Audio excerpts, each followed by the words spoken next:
ইতিমধ্যে পঞ্চম শ্রেণীর বিষয়টা প্রত্যেকে জানো যে একটা কাজ চলছে। তার মধ্যে কিছু কিছু জেলার অনেকে সার্ভে কপি হিসাবে একটা পিডিএফ মতো পেয়েছে। তো সেটার প্রেক্ষিতে কটা কথা বলবো যে প্রায় ৫,০০০ স্কুলের, সমস্ত জেলার প্রায় ৫,০০০ স্কুলে সার্ভে রিপোর্ট পেয়েছি। সমস্ত স্কুলেই সার্ভে হয়েছে, কিন্তু ৫,০০০ স্কুলের সার্ভে রিপোর্ট যথাযথভাবে আছে সেটা পেয়েছি। সেই পরিপ্রেক্ষিতে দুটো কথা বলবো। আগামী আমাদের মামলায় যেটা কাজে লাগবে, আমরা যেভাবে প্ল্যানিং করব সেই প্রেক্ষিতে সবাইকে এগিয়ে আসতে হবে। প্রত্যেকে জানো যে অনেক স্কুল আছে যেখানে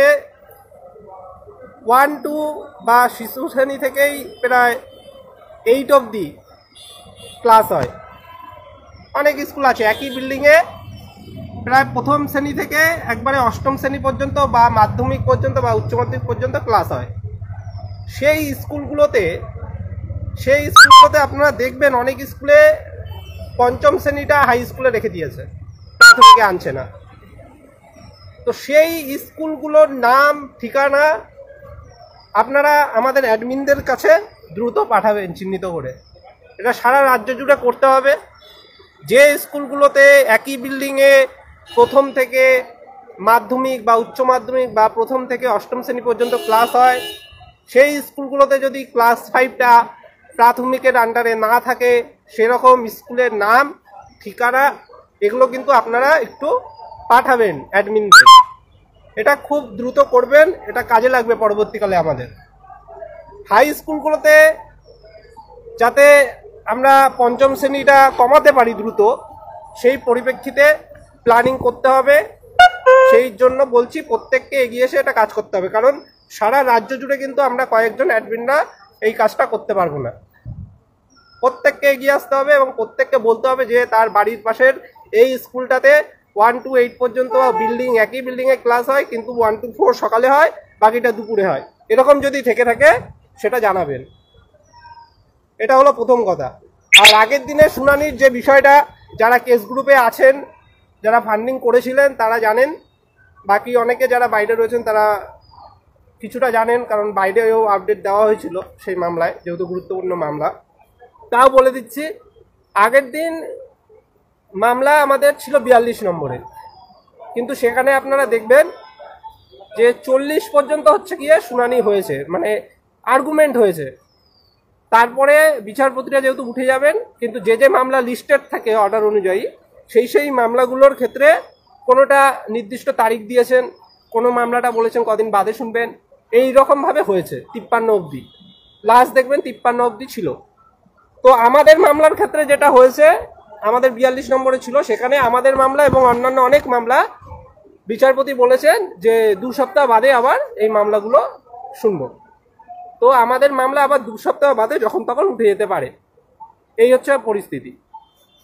আর শুনানির ক্ষেত্রে যেটা আমাদের বলার বক্তব্য, যে আমাদের ক্ষেত্রে সুপ্রিম কোর্টের সিনিয়র আইনজীবীরা ছিলেন। সুপ্রিম কোর্টের অ্যাডভোকেট অন রেকর্ড তো থাকেনি, তারা ছিলেন। আমাদের আইএ ফাইল করেছিলাম আমরা আলাদা, তারও অ্যাডভোকেট অন রেকর্ডের টিমরা থাকেন, আর মূল মামলারও থাকেন।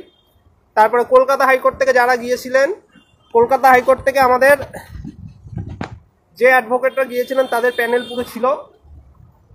তো সেখানে দাঁড়িয়ে ফান্ডিংয়ের যে বিষয়টা, আমরা যেহেতু সেদিন আর্গুমেন্ট সেভাবে হয়নি, আমরা যে সিনিয়র, সুপ্রিম কোর্টের যিনি সিনিয়র আছেন,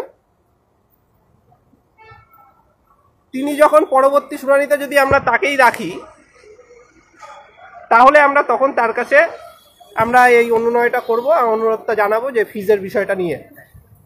এটা প্রত্যেকেই জানো যে ফিজের বিষয়টা আমাদের পক্ষে চালানো খুবই কঠিন, কারণ একটা হিউজ পরিমাণে ফিজ লাগে সুপ্রিম কোর্টে। তাই আমরা ওনার কাছে আমাদের আবেদনটা জানাবো। যেহেতু শুনানি সেইভাবে হয়নি, তাই পরবর্তী শুনানিতে উনি থাকলে আশা করি উনি হেল্প করবেন, আমাদের কথা রাখবেন। তবে কিছু কিছু খরচা অবশ্যই এটা অবশ্যম্ভাবী ধরে রাখুন যে মানে ম্যানেজ করা যাবে না। কারণ কোনো অ্যাডভোকেট মানে অনেকগুলো অ্যাডভোকেট যখন নিজস্ব মামলা ফেলে সময় দেন অন্য মামলায়, তারা ফিসটা অবশ্যই নেন। এটা যারা কোর্টে আসেন তারা বোঝেন বিষয়গুলো। আর কলকাতা হাইকোর্ট থেকে বিশেষত যারা যান, তারা এখানকার সমস্ত অ্যাসাইনমেন্ট, সমস্ত মামলা এগুলো ছেড়ে আপনার একটা মামলার জন্য যাবে, সেখানে যদি কাজ নাও হয় তাহলে কিন্তু টাকাটা কিন্তু তাদের দিতেই হবে। কারণ তারা নিজের টাকা দিয়ে যাবে না, বা তারা এই যে লসটা করছে এখানের মামলাগুলো ছেড়ে যে যাচ্ছে বা এখানে অ্যাসাইনমেন্ট ছেড়ে যে যাচ্ছে রোজের, এই ফান্ডটা কিন্তু আমাদের দিতেই হয়। আর সুপ্রিম কোর্টে যেটা আগে ফান্ডিং দুদিন আগেই হয়ে যায়, পুরো কমপ্লিট সবার ফান্ডিং করার পরেই কাজ শুরু হয়। এই যে সিনিয়রদের সাথে আমরা কনফারেন্স করেছিলাম, সিনিয়র উকিলদের সাথে, আমাদের হাইকোর্টের উকিল বাবুরা সিনিয়র উকিলদের সাথে কনফারেন্স করেছিল যে মামলার এই বিষয়গুলো রয়েছে, সেখানে আমরা কয়েকজন ছিলাম। তো তার আগেই কিন্তু ফিস দিতে হয়, ফিস দিয়ে সমস্তটা ম্যানেজ করতে হয়। এটা হচ্ছে গিয়ে বিষয়। তাও আমরা চেষ্টা করব যে পরের শুনানিতে যদি সেম উকিল থাকেন আমাদের সুপ্রিম কোর্টের সিনিয়র উকিল, তো তিনি যদি থাকেন তো তার কাছে আমরা অনুরোধ করব বিষয়টা নিয়ে। আর যদি আমাদের মনে হয় পরবর্তীকালে পরিস্থিতি অনুযায়ী যে মামলাটা এমন জায়গায় ধরুন লিস্টেড হলো যে খুব আগে আছে, 2-3 নম্বরে আছে বা 5 নম্বরে আছে বা 10 নম্বরে আছে, সেদিন খুব মানে বিস্তারিত শুনানির সম্ভাবনা আছে, বিপক্ষরা বড় বড় অ্যাডভোকেট নিয়ে আসছে, সেই পরিস্থিতিতে গুরুত্ব বুঝে যদি আমাদের অন্য অ্যাডভোকেট চেঞ্জ করতে হয়, তাহলে তখন কিন্তু আমাদের সম্পূর্ণ ফান্ডটাই আবার মানে চলে যাবে। এই হচ্ছে দিয়ে সমস্যা, এটা বুঝতে হবে সবাইকে। হ্যাঁ, নেটওয়ার্ক কোথাও নেই রে অর্পণ, নেটওয়ার্ক আসতে বলছি, নেটওয়ার্ক কোথাও নেই। ওদিকে একদমই ছিল না, এদিকে তাও একটু একটু আছে, দেখছি ভিডিওটা তাও চলছে, একটু কষ্ট করে শোনো। আর ক্লাস 5-এর যেটা বললাম এটা সবাই করুন। দেখুন, আমরা টোটাল 9টা মামলা আমরা করেছিলাম, আমরা 9টা মামলা করেছি, তার মধ্যে আমাদের 5টা মামলা শেষ হয়ে গেছে, 4টে মামলা এখনো পেন্ডিং আছে। 9টা মামলার মধ্যে আমরা 5টা মামলায় ফান্ড তুলেছিলাম। কিছু মামলায় 150 টাকা, কিছু মামলায় 200 টাকা, কিছু মামলায় 500 টাকা তোলা হয়েছিল, এর বেশি তোলা হয়নি। তো অনেকেই আছেন যারা সব মামলায় ফান্ড দেননি, সব মামলায় ফান্ড দিলেও সেটা 1800 টাকার মতো হচ্ছে, মানে 2000 টাকাও নয়। বিশ্বাস করুন, যারা আন্দোলনে আসে, যারা বারবার এদিক ওদিক ছোটাছুটি করে, তাদের এর থেকে অনেক টাকা বেশি টাকা খরচ হয়ে গেছে, অনেক বেশি খরচ হয়ে গেছে এর দিয়ে। মাত্র 2000 টাকার কথা বলছি।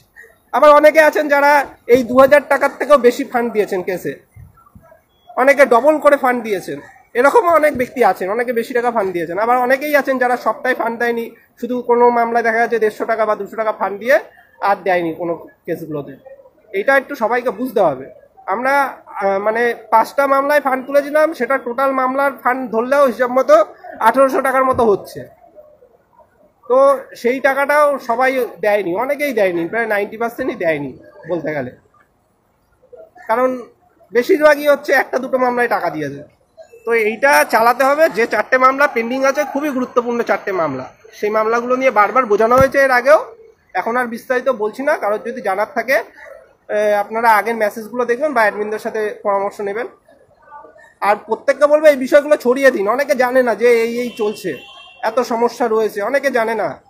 তাদের একটু নিজেরা জানান, নিজের বন্ধুদের কলেজের গ্রুপে এগুলো জানান যে 9টা মামলা করা হয়েছিল তার বিস্তারিত তাদের বলুন। অনেক বেশি টাকা খরচ হয়ে যায় এই রোজ দৌড়াদৌড়ি করতে গেলে। মানে কলকাতায় যারা আসে দূর থেকে, যারা আন্দোলনে একদম সেই উত্তরবঙ্গ থেকে আসে, তাদের তো একটা যাতায়াতেই খরচ হয়ে যায় এই টাকাটা।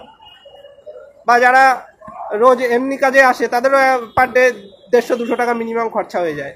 তো এরকম কতবার যে আসতে হয়েছে এই রাজপথে বা কলকাতায়, তার ঠিক ঠিকানা নেই, অনেকে অনেকবার এসছে।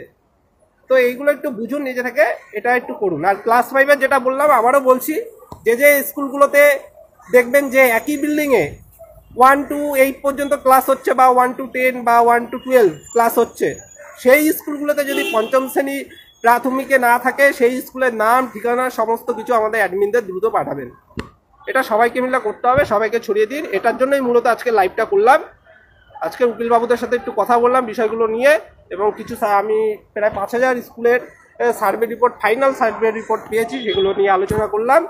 এবং পরবর্তী আন্দোলন, পরবর্তী মিছিল যাই বলুন, ধর্ণা যাই বলুন, সেগুলো নিয়ে আলোচনা চলছে। পরবর্তী অন্য নতুনত্ব কর্মসূচি কি করা যায় সেগুলো নিয়েও আলোচনা চলছে, খুব দ্রুত সেগুলো আমরা করব।